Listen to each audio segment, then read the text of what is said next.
Hi friends, स्वागत आहे तुमचं सोनाली कांबळे ब्लॉगमध्ये। तर आज आपण बनवणार आहे ब्रेड पकोडा किंवा ब्रेड पॅटीस। तर इथे मी एका बाउलमध्ये बेसन पीठ घेतलं आहे। त्यानंतर आपण आवडीनुसार मीठ आणि हळद आणि थोडासा सोडा टाकणार आहे आणि बॅटर आपण छान मिक्स करून घेऊया। त्यानंतर त्याच्यामध्ये पाणी ॲड करूया आणि छान अशी स्मूथ पेस्ट तयार करूया।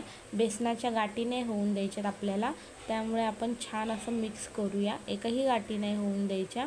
तर हे बघा अशा प्रकारे मिक्स करूया। तुम्ही चमच्यानेही करू शकता किंवा हाताने। तर हे बघा असं छान मिक्स करून घेऊया।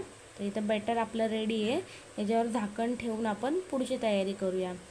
तर हे बघा बॅटर रेडी आहे आपलं, तर साईडला ठेवूया आपण। तर इथे मी बटाटे शिजवून घेतले आहे। तर हे बघा त्याच्यावरची आपण साल काढूया। सगळे बटाटे आपण अशा प्रकारे सोलून घेऊया। तर त्यानंतर मी इथे कढईमध्ये थोडंसं तेल टाकलं आहे।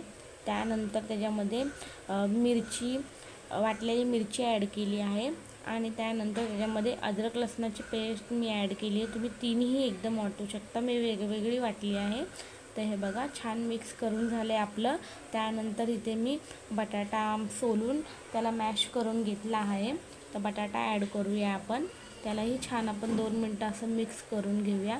त्यानंतर इथे आपण चवीनुसार मीठ व हळद ॲड करूया आणि त्यालाही आपण छान प्रकारे असं मिक्स करून घेऊया। 1-2 मिनटं मस्त फ्राय करून घेऊया आपण भाजीला। तर हे बघा सगळीकडे आपण मस्त हळद अशी पसरलेली आहे, किती छान येल्लो बटाटा दिसतोय।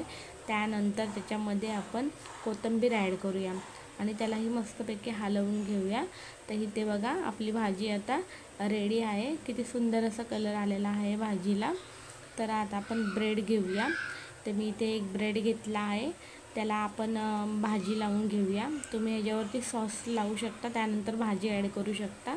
तर मी इथे भाजी लावून घेतली, त्याच्यावर ब्रेड ठेवूया आणि याला आपण असं मधून कापूया।